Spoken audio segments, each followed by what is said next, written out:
Okay, that's it. But before we end the day, let us all say goodbye to Lizzie. The student exchange program is over, and it's her last day with us.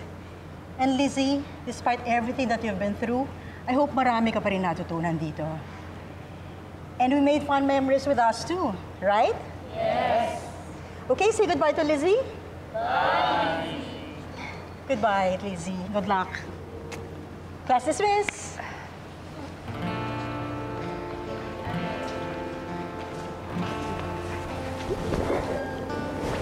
Thank you sa lahat, Lizzie.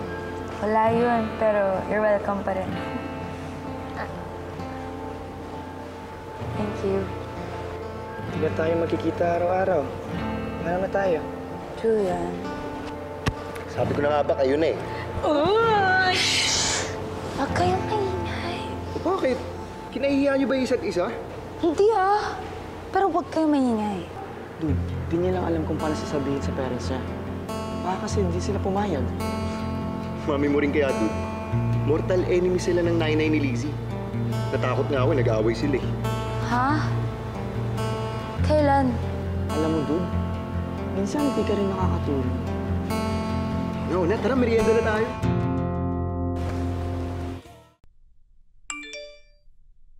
Day 1 pa lang, namimiss na kita.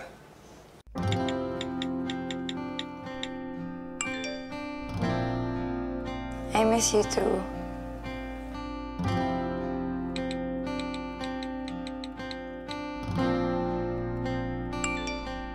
Paano na tayo magkikita?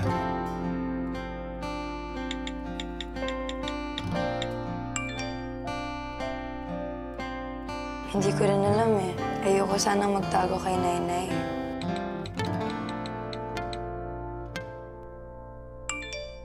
Ako din. Gusto kong isigaw sa buong mundo, I love you, Lizzie!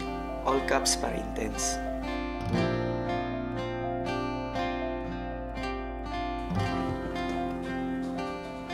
Lizzie, uy, bakit natawa ka mag-isa mo dyan? Saka bakit kilig na kilig ka? Wala yun, Nainay. Wala po. Ano yung itinago mo sa ilalim ng libro mo? Wala, Nainay. Ano lang po, may sinan po kasing nakakatawang joke si Julian. And wala, nakakatawa lang po talaga siya. Huwag niyo na pong pansinin ko, baka di niyo rin po mag-guess yung joke niya. Corny naman yung mga jokes nun lagi eh. Ganun ba? Mamaya, tulungan mo ko sa kalan. Bumili ka ng gas at gagamitin ko to para makatipid tayo. Magpapalambot ako ng buto-buto. Sige po, Nainay.